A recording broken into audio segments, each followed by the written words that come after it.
আচ্ছা যাই হোক, এটা হচ্ছে বুবলির বোন, এটা সবাই চেনে। বুবলির বোন নাজমিন মিমি মনে হয় নামটা সম্ভবত। তো যাই হোক, আমি ওনার কথা না কোনো আগামাথা খুঁজে পেলাম না, যেটা সত্য কথা। কারণ উনি যেভাবে কথাটা বলল, হয়তো বা কেউ কমেন্ট করছিল, সেখানে বললো তো মুসলিম ধর্মের জয় হয়েছে। এখানে ধর্মটার কি কিসের জন্য টাইনে নিয়ে আসলো এটাই মাথায় আসলো না। এখানে ধর্মটারে টাইনে নিয়ে আসলো, মুসলিম ধর্মের জয় হইলো মানে কী জয় হয়েছে মুসলিম ধর্মের? এখানে মানে ওনার কথার কোনো আগামাথা বুঝতে পারলাম না।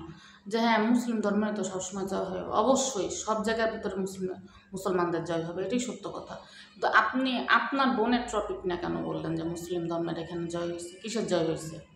মুসলিম ধর্মের কোন জায়গাটার মধ্যে লেখা আছে যে পরক্রিয়া করবে, তারপরে পরক্রিয়া করে বাচ্চা হবে, হবাই আসে বাচ্চা সহ দুনিয়া মানে নেটে আইসা বলবে? এগুলো কি মুসলমান ধর্মে কোনো জায়গায় লেখা আছে? মুসলিম ধর্মে কোনো জায়গায় লেখা আছে যে একটা মহিলার সংসার ভেঙে আরেকটা সেই মহিলার ঘরের মধ্যে ঢুকিয়া তারপরে যে সেটার এনে বাইরে হলে আবল তাবল কাহিনী করে? এগুলোকে কোনো মুসলমান ধর্মে লেখা আছে?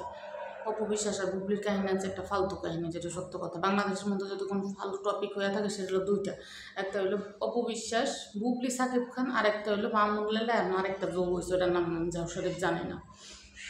এই দুইটা টপিকগুলো বাংলাদেশের মধ্যে সব থেকে বড় ফালতু টপিক। আর মোবাইল খুললে আপনি দেখতে চান বা না চান, আপনার সামনে এই ভিডিও দুইটা আসবেই কাহিনী।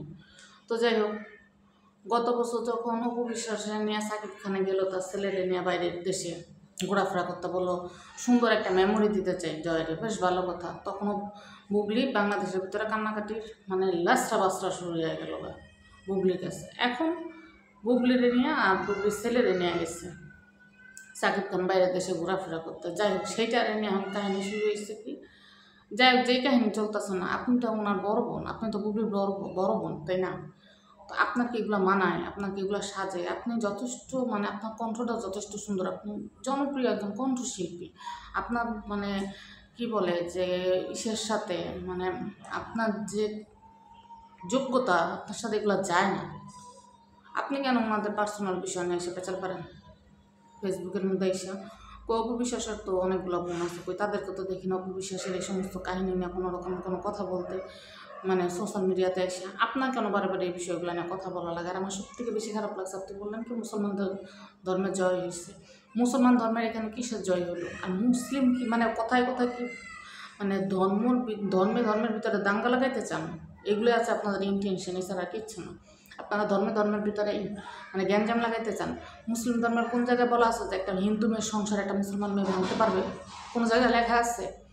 আপনার বোন যখন বিয়ে করছিল তখন সে জানতো সাকিব খানের বউ আছে, বাচ্চা আছে, যাই না শুনে আপনার বোন সেই ঘরে ঢুকে তার সংসারটা নষ্ট করছে। নিজের তো সংসার করতে পারলো না, আরেকজনের সংসারও করতে দিল না। সে একটা মুসলমান মেয়ে হয়ে কাজ কী করে করলো?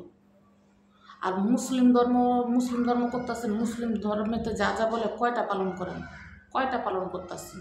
আপনার বোন কি পালন করতেছে? মুসলিম ধর্মের জয় হলো। অপবিশ্বাস তো হিন্দু, সে নায়িকা হইতেই পারে, সে যেমন চায় তাই করতে পারে, সেটা তার ব্যক্তিগত বিষয়। আপনার বোন তো মুসলমান, আপনার বোন মুসলমান হয়ে কী ধরনের উল্টাপাল্টা কাজ করে বেড়ায়?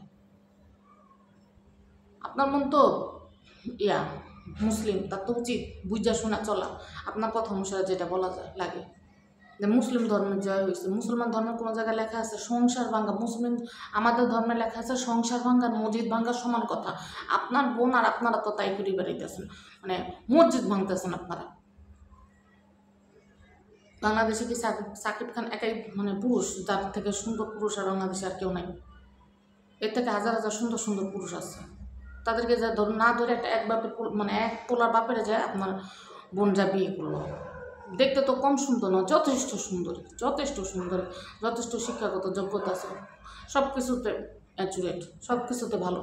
তো ওইখানে যা বিয়ে করতে হয় কিসের জন্য? আর 2 দিন পর এসে শুধু বোন মানে 2 বোনে মিলে কামড়াকামড়ি গুতাগুতি কুচাকুচি করেন। ওনারা 2টা সতীন, আমি সতীনও বলবো না, কেন সতীন বলতে যাবো? অপবিশ্বাসের ডিভোর্স হয়ে গেছে এটাই জানো। অপবিশ্বাসের সাকিব খান আবার বিয়ে করছে এটা তো আর আমরা জানি না, শুনতেও জানি, দেখিও না। কিন্তু সাকিব খান এসে বলেও না এই পর্যন্ত যে হ্যাঁ আমি আবার ওরা বিয়ে করছি। যা বলে এই 2 সতীনে মিললেই বলে। কিছুতে কিছু ওই সতীনে একটা কথা কয়, কিছু তো কিছু আরেক সতীন আরেক কথা কয়। যা বলার এরাই করে, এদের স্বামী এসে কোনো কথা বলে না। কোনো কথা বলে না, একজনের বলে ডিভোর্স দিচ্ছে আর একজনের বলে বিয়েই করি না, অথচ দুইজনে মিলে মাতামাতি করে, দুইজনে মিলে টানাটানি হাসরাহাসি করে। মানে এই দুইটা হচ্ছে বিশ্ব বেহাইয়া যারে বলে, বাংলাদেশের মধ্যে বিশ্ব বেহাইয়া যদি হয়ে থাকে কেউ, এই দুইটা হলো বিশ্ব বেহাইয়া। মানে আপনি কি আপনার বোনের সাথে সেই কাতারে নাম লেখাইছেন, বিশ্ব বেহাইয়ার কাতারে নাম লেখাইছেন? আপনি কিছুক্ষণ পর এসে খালি, মানে কিছুদিন পর এসে খালি আপনি ফেসবুকের ভিতরে, ইউটিউবের ভিতরে এসে ভিডিও করেন, আর ভিডিও করে করে এক একটা কথা জানান, আবার মুসলমান ধর্মের কথা বলেন, মুসলিম ধর্মের জয় হয়েছে। কিসের মুসলিম ধর্মের জয় হয়েছে? এখানে মুসলিম আর হিন্দু টপিক নিয়ে আসলেন কিসের জন্য? এখানে মুসলিম আর হিন্দু টপিকটা নিয়ে আসলেন কিসের জন্য? মুসলমান হিন্দু মুসলিম ধর্ম কোনো জায়গায় লেখা নাই যে হিন্দুদেরকে ধরে বাড়ি বানাবেন, হিন্দুদেরকে দেখলে দৌড়াদৌড়ি করবেন, এটা কোনো জায়গায় মুসলমান ধর্মে লেখা নাই। প্রত্যেকটা ধর্মের সম্মান করার কথা বলছে মুসলমান ধর্মে। তো সমস্ত ধর্মে লেখা এগুলা, যে এক ধর্মের মানুষ আর এক ধর্মের মানুষের সম্মান করবে, তাদেরকে ভালোবাসবে, তাদের সাথে একসাথে একজোট হয়ে সবসময় মিলেমিশে থাকবে সমাজের ভিতরে। এটাই সব ধর্মের কথা। আপনি কোন জায়গায় কোন ধর্ম পরিচালক চলে আসছেন যাই সে ফা ফসাল করেন খালি বৈশা? আপনার বোনের থেকে 1000 গুণে ভালো আছে তাও অপবিশ্বাস। এই যে পরিমণি যে এত সুন্দর একটা মেয়ে, এত সুন্দর দেখতে, এর পিছনে কত কাহিনী, কত কথা শোনা যায় যে পরিমণি এটা করছে ওইটা করছে। ওই পরিমণি কী কারোর সংসার ভাঙছে? পরিমণি যায় কি কারোর মানে ঘর নষ্ট করছে? আরেক ব্যাপার মানে আর 2-3 মানে পোলাপানের বাপের বিয়ে করছে যে আপনার বোন আর আপনাদের রুচি হলো নষ্ট। আপনারা বারে এসে খালি বলেন আমরা অমুক ফ্যামিলির মানুষ, তমুক ফ্যামিলির মানুষ, এগুলো মুখে বলা লাগে না, মানুষের কার্যকলাপে বোঝা যায় যে কে কতটা ভালো ফ্যামিলির মেয়ে। আপনারা যে কতটা ভালো ফ্যামিলির মেয়ে, এটা আপনাদের কার্যকলাপে অন্তত মুখে বোঝা যায়। নাহলে এক সাকিব খানরে নিয়ে এইভাবে না টানাটানি হাসি করতেন না। আপনারা মূলত মানে এইগুলার পিছনে পড়ে থাকে না, সাকিব খানের টাকা আছে দেখা, যেটা সত্য কথা। এটা অপবিশ্বাসী হোক কিংবা এই বুবলি হোক না কেন, এই সাকিব খানের টাকা আছে দেখে দুজনে মিলে মানে টানার হাসরা করে। আর নাহলে আমার কাছে কথা হলো বুবলির কাছেও সেম অপরাধী হওয়ার কথা হচ্ছে সাকিব খান, আবার অপবিশ্বাসের কাছেও সেম অপরাধী হওয়ার কথা সাকিব খান। কিন্তু এরা দুজন একজনও সাকিব খানরা কোনো দোষারোপ করে না। খালি দুইটারই নিয়ে কামড়ি করে, দুইটারই নিয়ে টানাটানি করে। তাহলে এটার মানে কি বোঝা যায়? এটার মানেটা কি বোঝা যায়? এও বলে সাকিব খান ভালো, ও বলে সাকিব খান ভালো। সাকিব খান ভালো হইলো কীভাবে? যে পুরুষটা 2টা মেয়ের করছে, চিট করছে 2টা মেয়ের সাথে, 2 ঘরে 2টা সন্তান দেয়, তারপর ঠিক করে স্বীকারও করেন না যে হ্যাঁ আমার 2টা বাচ্চা। উনি কত বড় নায়ক হয়ে গেছে, ইন্ডিয়াতে নেই, মানে শাহরুখ খান নাই। শাহরুখ খান তো ভীষণ জনপ্রিয় একজন নায়ক, তাই না? মানে বাংলাদেশ বলতেছে বিশ্বের ভিতরে অনেক বড় বড় সুন্দরীদেরকে নিয়ে আসে করছে, সিনেমাতে অভিনয় করছে, অথচ কই তার স্ত্রীর সাথে তো সে কখনো চলে গেল না, তার সন্তানদেরকে তো সে কোনো পরিচয় দেয় না, এমন তো আর হয় না। সে তো তার স্ত্রী সন্তানের সবাই নিয়ে সুন্দরভাবে মিডিয়াতে কাজ করে যাইতেছে, সে তার সংসারও দেখতেছে, সে তার ক্যারিয়ারও করতেছে, সে তার সন্তানদেরকেও সময় দিতেছে। মানে আমি বুঝি না, বাংলাদেশের মধ্যে যত আবল তাবল কাহিনী তাই শুরু হয়, কিছুদিন পর শুরু হয় খালি ধর্ম নিয়ে টানাটানি করতে চান কোন কারণে? ধর্ম এখানে আসে কোথা থেকে? এদের সাথে কি ধর্মের সাথে যায়? এদের একটার সাথে কি ধর্মের সাথে যায়? এটা কি ধর্মের সাথে যায়? কোন ধর্মে লেখা আছে পরকীয়া জায়েজ? কোন ধর্মে লেখা আছে? এগুলো আছে এই বুবলির মতো কিছু মহিলারা আছে, আর এই যে মানে লাইলার মতো কিছু মহিলারা আছে, এরা মানে লিভ টুগেদার বলেন আর এই পরক্রিয়া বলেন, এগুলারে জায়েজ করতেছে। আর সঠিক যে রিলেশনগুলো আছে, মানে হালাল যে রিলেশনগুলো আছে, একটু হারাম বানাইতেছে। আর এগুলোরে বাংলাদেশের মানুষ হাতে তালি দিয়ে দিতেছে। একজন বলে বুবলির সাপোর্টার, একজন বলে অপবিশ্বাসের সাপোর্টার, একজন বলে সাকিব খানের সাপোর্টার। কেন এগুলো সাপোর্ট করে লাভটা কি? আপনার আর আমার ঘরে সে কি বাদ দিয়ে যাবে? এরা কি বাদ দেয়? এরা 3জন সমানভাবে অপরাধী, ফাইজলামিতি করতেছে 2 দিন পর। একটারও কোনো রুচিবোধ নাই, একটারও কোনো মানে কি বলে মানে ভিতরে এখন আত্মসম্মান নাই। তো এগুলো কীভাবে মানুষ হয়? আর কি নিজের ব্রেন যদি থাকতো কখনো এইগুলোরে সাপোর্ট করতেন না, এগুলো কি কোনো মানুষ? বাংলাদেশের বহুত নায়ক আছে যারা তাদের স্ত্রী সন্তান স্ত্রীর নাম রাখতো, তারা কাজ করে বেড়াইতেছে, তারা বলতেছে যে আমার স্ত্রী আমার সন্তান, বলতেছে না? বললে কি কেরিয়ার নষ্ট হয়ে যায়? করে তাবল কাজ, আবার তাই নিয়ে মানে কাহিনী শুরু হয়ে যায়। আর একটা ফালতু মহিলা 2 দিন পর এসে খালি ফেসবুকের মধ্যে একটা কাহিনী মারে, এটা হয়েছে, ওইটা হয়েছে, সেটা হয়েছে। নিজের সংসার দেখেন, বোনের সংসার কী হয়েছে, এত কিছু নিয়ে লাফালাফি করেন কিসের জন্য? এত কিছু নিয়ে লাফালাফি করার তো কোনো প্রয়োজন আছে? ছোটো লোকের মতো কথাবার্তা। আবার বলে এত বড় শিক্ষিত পড়ালেখা কীভাবে করছেন, স্কুলে গেছেন কখনো? আপনাদের কথাবার্তা শুনে তো কখনো মনেই হয় না যে আপনারা স্কুলে গেছেন, কিংবা আপনারা এই যে বলেন ভার্সিটিতে গেছেন, অমুক পাস করছেন তমুক পাস করছেন, এর আশেপাশেও তো শিক্ষাগত যোগ্যতা আপনাদের নাকি অনেক বেশি। তো এইগুলো আপনাদের শিক্ষাগত যোগ্যতার ধরন, এটা কি আপনাদের কাজ? হ্যাঁ, মানুষের তো একটু রুচি থাকার দরকার আছে যে এই ধরনের কথাবার্তা বলার জন্য। যে আমার বোনের হাজব্যান্ড, সে কী করলো না করলো, আমার বোন কী করলো না করলো, সেটা তাদের বিষয়, তখন তারা ম্যাচুরেট। সে আবার এগুলো এসে ফেসবুকের মধ্যে বলে ভাইরাল হইতে চায়। মানে এক সাকিব খানরে এরা রেখে দিছে যে এগুলো নিয়ে কথা বললেই ফেসবুক থেকে, ইউটিউব থেকে আর এমনি করে টাকা ইনকাম করা যাবে। তো এইটা বললেন সোজাসুজি, এটা আমরা টাকা ইনকাম করতে আসছি এখানে, এই ফালতু পেঁচাল পারতে আসবেন না। ফালতু পেঁচাল একদমই পছন্দ করেন। দুই ঘরে দুইটা বাচ্চা আছে, এটা চিন্তা করতে হবে অন্তত পক্ষে। 2 ঘরে 2টা বাচ্চা আছে, আপনাদের মান সম্মান না থাকলে কিছু, ওই বাচ্চাগুলোর পরবর্তীতে লাইফ স্ট্রাগল করতে গেলে অনেক সমস্যার সম্মুখীন হতে হবে। অনেক সমস্যার সম্মুখীন হতে হবে বাচ্চা দুইটার। ওই বাচ্চা দুটোর লাইফ সেট করার চেষ্টা করেন, এখন সময় আছে, ভালো হয়ে যান। বাচ্চা দুটার মুখে দিকে তাকাইয়া যার যার জায়গা থেকে সে সঠিক রাস্তা খুঁজেন। আপনারা যে কোন স্কুল থেকে পাশ করছেন, আর কোন ভার্সিটি থেকে আর কোন কলেজ থেকে পাশ করছেন, এটা আমার মাথায় আসে না এখনো পর্যন্ত, যে এটা সত্য কথা। আপনারা শিক্ষা গ্রহণ করতে পারছেন, কিন্তু সুশিক্ষা আপনারা গ্রহণ করতে পারেন নাই। যদি সুশিক্ষা গ্রহণ করতে পারতেন, তাহলে সোশ্যাল মিডিয়াতে এসে আপনারা এক একজন কী বলে যে সোশ্যাল মিডিয়ারই যেটা এক একজন কী জানে বলে যে ভাইরাল পারসন, তো আপনাদের মুখে এগুলো মানায় না।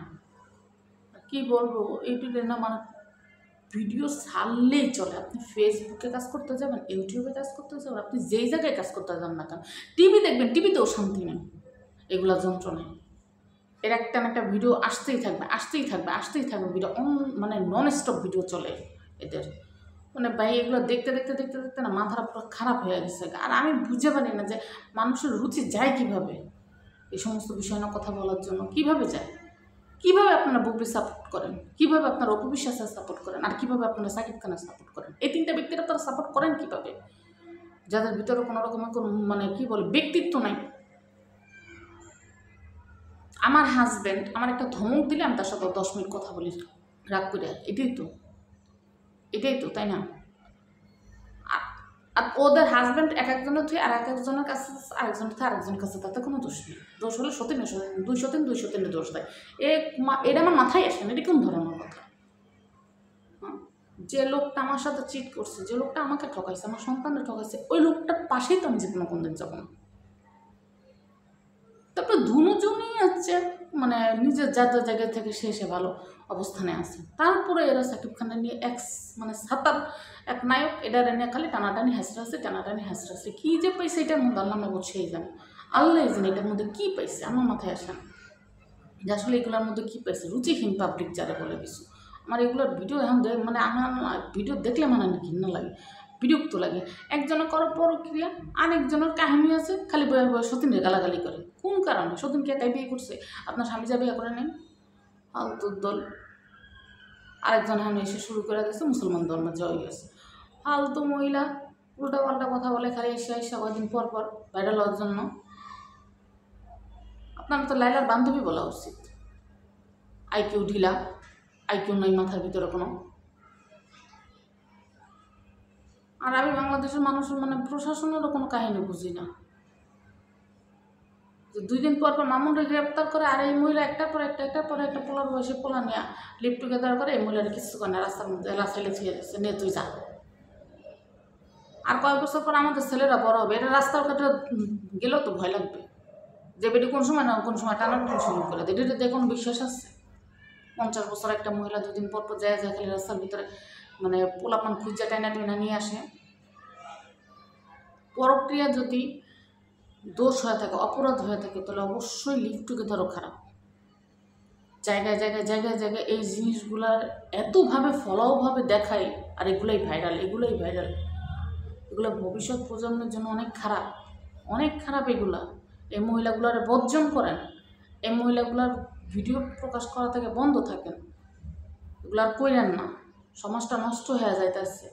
লিভ টুগেদারকে হালাল বানায় ফেলাইছেন, আর যেটা স্বামী স্ত্রীর বৈধ সম্পর্কটার হারাম তৈরি করে ফেলাইতেছেন, এগুলো বাদ দেন, এগুলো বাদ দেন, সঠিক রাস্তায় আসেন, এগুলো বাদ দেন। লাইলার পিছনে সারাক্ষণ কয়েকটা ছাগল মার্কা মানে আছে, সাংবাদিক আছে, ঘুরতেই থাকে সামান্য কিছু ভিউ আর টাকার কারণে। এই মহিলাটা দেখলে আমার বমি আসে, রাস্তাঘাটে যেদিন দেখতে পারবো না আর ঠিকই একটা থাপ্পড় লাগাই দেবো। ফাজিল একটা মহিলা এই লাইলা।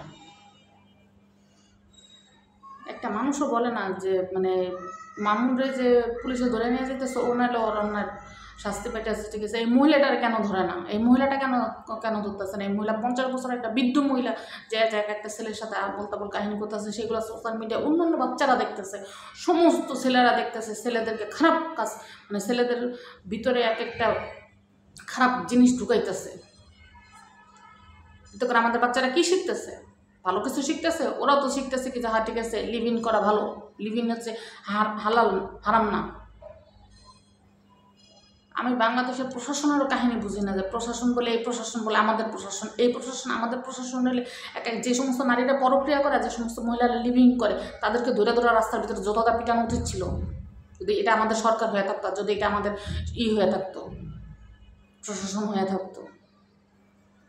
এখন আমাদের মহিলাদের উচিত এই সমস্ত মহিলাদের রাস্তার মধ্যে দেখলেই জোতাতে পারি মারা, কারণ এটা সমস্যাটা নষ্ট করে ফেলাচ্ছে। আর 5-10 বছর পর আমাদের সন্তানরা বড় হয়ে যাবে, আমাদের সন্তানরা রাস্তাঘাটে আসবে, কোন ভরসায় পাঠাবো বাইরে যদি এই সমস্ত মহিলারা এখনো পর্যন্ত রাস্তাঘাটে চলে? পরক্রিয়াটা বন্ধ করা উচিত বাংলাদেশে, এবং লিভিংটা বন্ধ করা উচিত, কারণ এটা মুসলিম কান্ট্রি। শুধু মুসলিম না, অন্য কোনো ধর্মেও এই জিনিসগুলারে দেয় না, সমর্থন করে না। এগুলো বন্ধ করেন, দয়া করে এগুলো বন্ধ করেন। যে পরক্রিয়া করবে পুরুষের সাথে সাথে মহিলাকেও শাস্তি দেন। শুধু পুরুষগুলোর শাস্তি হয়, মহিলাগুলোর কোনো শাস্তি হয় না। পরক্রিয়া কি পুরুষরা একা একা করে? মহিলারা করে না? মহিলাদের সাথে তো করে। তো মহিলা নির্দোষ হয় কীভাবে? মহিলাদেরকে কেন উপযুক্ত শাস্তি দেন না? কেন উপযুক্ত শাস্তি দেন না? একটা পরক্রিয়া যে মহিলা করে, একটা মহিলার রাস্তার ভিতরে সব মহিলা মিলা পিটান, সব মহিলা মিলে ইচ্ছা মতো করে দেন, পরবর্তীতে দেখবেন আরেকটা মহিলা পরক্রিয়া করার চান্স তো দূরে থাকে, 10 বার ভাববে একবার করতে গেলে। আমি বলে দিলাম, এই সমাজটা নষ্ট হয়ে যাইতেছে, সমাজগুলো নষ্ট হয়ে যাইতেছে এই কাজবাজের কারণে। এগুলো বন্ধ হওয়া উচিত। প্রশাসনের এই জিনিসগুলো তদারকি করা উচিত। এই মহিলাটার থামানো উচিত। এই মহিলাটার এখনো পর্যন্ত থামাইতেছে না। এই বুড়া মহিলা যা শুরু করছে, ঘৃণা লাগে এই মহিলাটারে দেখলে, এখন জাস্ট ঘৃণা লাগে। এগুলো কী শুনছে আমার ওইটুকু বাচ্চারা দেখলে, এই যে মামুন ডাইলা আর টিভিটা পর্যন্ত বাচ্চাদেরগুলারে যে টিভির ভিতরে কার্টুন দেখতে দিব, সে উপায়টা পর্যন্ত নেই। মোবাইল আমি দেই না আমার বাচ্চাদেরকে, টিভির ভিতরে কার্টুন দেখতে দেবো, সে উপায়টা পর্যন্ত এই মামুন লাইলার 100টা ভিডিও চলে আসে। এখন তো মামুন লাইলা না, আমার মামুনের সাথে আরেক সামনে কোনটা তা তো জানিও না, চিনিও না। ফালতু একটা মহিলা নিজের স্বামীরা ছাইরা থইয়া, দুইটা জামাইরা ছাইরা থইয়া, এখন একটা অল্প বয়সী বাচ্চাদেরকে নিয়ে আনে ঘরের ভিতরে ঢুকায় এখন কাম করে বেড়াইতেছে। জোতাতে বাইরানোর দরকার এই মহিলারে। আর এই মহিলারা ধইরা পুলিশে নেয় না, এটা বলে আবার দর্শন করে। এই রকমের টাকার বস্তার আবার কেটা দর্শন করে? 3 বছর লিভিং করার পরে এখন হিসেবে দর্শন মামলা দেয়। ফালতু মহিলা জানি কোনখানকার, আস্তা ফালতু। আরেকজন হিসাবে মুসলিম ধর্মের জয় হয়েছে। সবগুলো ফালতু, এগুলা একটা বলা না, সবটি ফালতু মহিলা। পুরো দেশটার রসতলে নিয়ে যাইতেছে, পুরো দেশটার মানে পুরো যুব সমাজটার নষ্ট করে ফেলাইতেছে এই দুইটা টপিকে। যাই হোক, যদি ভিডিওটা ভালো লাগে অবশ্যই একটা লাইক করবেন, কমেন্ট করবেন, সাবস্ক্রাইব করে আমার চ্যানেলটার পাশেই থাকবেন।